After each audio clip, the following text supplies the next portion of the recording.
പുതിയൊരു വീഡിയോയിലേക്ക് എല്ലാവർക്കും സ്വാഗതം. ഇന്ന് നമ്മൾ എടുത്തിരിക്കുന്നത് ഒരു നേന്ത്രപ്പഴമാണ്. 4 മണി ചായക്ക് പറ്റിയ നല്ലൊരു സ്നാക്സ് ആണ് തയ്യാറാക്കുവാനായിട്ട് പോകുന്നത്. അതിനായിട്ട് ഒരു നേന്ത്രപ്പഴം നമ്മൾ എടുത്തിട്ടുണ്ട്. മധുരത്തിന് ആവശ്യമായ വെല്ലം, ഒരൽപ്പം അവില്. ഇനി ഇത് തയ്യാറാക്കുവാനായിട്ട് പഴം ഒന്ന് തൊലി കളഞ്ഞതിന് ശേഷം ഒന്ന് കട്ട് ചെയ്തെടുക്കാം. മിക്സിയുടെ ജാർ എടുത്തതിന് ശേഷം അതിലേക്ക് നമുക്കൊരൽപ്പം ബിസ്ക്കറ്റ് ഇട്ട് കൊടുക്കാം. ഇനി ഇതൊന്ന് അടിച്ചെടുത്തുകൊണ്ട് വരാം. പാൻ അടുപ്പത്ത് വെച്ചതിന് ശേഷം ഒരൽപ്പം അവിലിട്ട് കൊടുക്കുകയാണ്. നന്നായിട്ടൊന്ന് വറുത്തെടുക്കാം.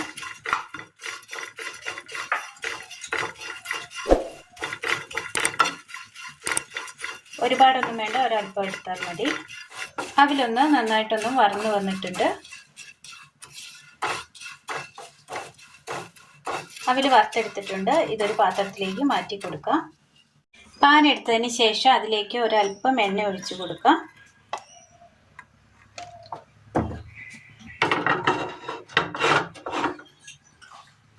പാനിലേക്ക് നമ്മൾ അരിഞ്ഞെടുത്ത നേന്ത്രപ്പഴം ഇട്ട് കൊടുക്കാം.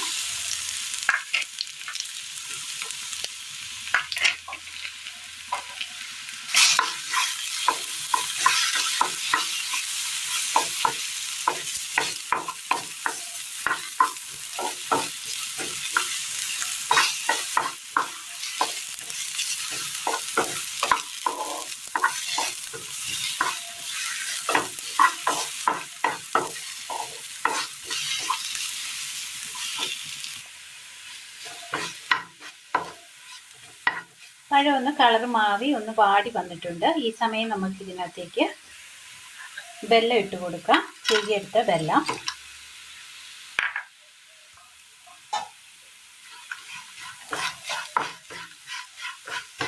നന്നായി ഒന്ന് ഇളക്കി കൊടുക്കാം.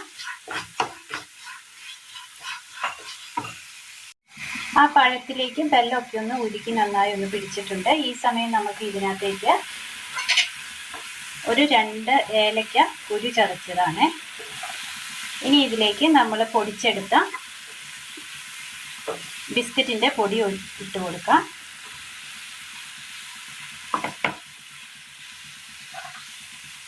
അവില്,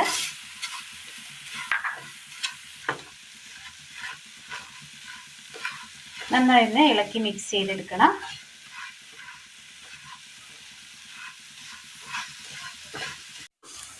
നന്നായി ഒന്ന് ടൈറ്റായി വരുന്നുണ്ട്. ഈ സമയം നമുക്ക് ഇതൊന്ന് തണുക്കാനായിട്ട് ചെറു ചൂടോടുകൂടി ഇത് ഉരുട്ടിയെടുക്കേണ്ടതാണ്. അപ്പോൾ അതിന് വേണ്ടിയിട്ട് ഒന്ന് മാറ്റി വെക്കാം. തണുക്കാനായിട്ട് നമ്മളൊരു പാത്രത്തിലേക്ക് നിരത്തി വെച്ച് കൊടുത്തിരുന്നു. ഇത് ചെറുതായിട്ടൊന്ന് തണുത്ത് വരുന്നുണ്ട്. ഇത് ഇനി നമുക്കൊന്ന് ഉരുട്ടിയെടുക്കാം. ഒരൽപ്പം മിക്സർ നമ്മൾ എടുത്തിട്ടുണ്ട്. യെല്ലോ കളർ മിക്സറാണ് എടുത്തിരിക്കുന്നത്. ഇനി ഈ ഉരുള ഇതിനകത്തേക്ക് ഒന്ന് തനിച്ച് കൊടുക്കണം. അങ്ങനെ 4 മണി ചായക്ക് നമുക്ക് കഴിക്കാൻ പറ്റിയ നല്ല ടേസ്റ്റിയായ നല്ലൊരു സ്വീറ്റ് സ്നാക്സ് ആണ് ഇന്ന് നമ്മൾ തയ്യാറാക്കിയിരിക്കുന്നത്. എല്ലാവരും ഒന്ന് ചെയ്ത് നോക്കണം. ഒരുപാട് കുക്കിംഗ് ഒന്നും തന്നെ ചെയ്യാതെ തന്നെ നമുക്ക് പെട്ടെന്ന് തന്നെ തയ്യാറാക്കിയെടുക്കാൻ പറ്റിയ നല്ലൊരു ടേസ്റ്റിയായ നല്ലൊരു സ്വീറ്റ് സ്നാക്സ് ആണ് ഇന്ന് നമ്മൾ തയ്യാറാക്കിയിരിക്കുന്നത്. എല്ലാവരും ഒന്ന് ചെയ്ത് നോക്കണം. വീഡിയോയെക്കുറിച്ചുള്ള അഭിപ്രായങ്ങൾ കമൻറ്റ് ബോക്സിൽ അറിയിക്കുവാനും മറക്കരുത്. അപ്പോൾ ഇന്നത്തെ വീഡിയോ എല്ലാവർക്കും ഇഷ്ടമായി എന്ന് വിചാരിക്കുന്നു. വീഡിയോ ഇഷ്ടമായാൽ ഒന്ന് ലൈക്ക് ചെയ്യാനും ഷെയർ ചെയ്യാനും സബ്സ്ക്രൈബ് ചെയ്യാനും മറക്കരുത്. Thank you.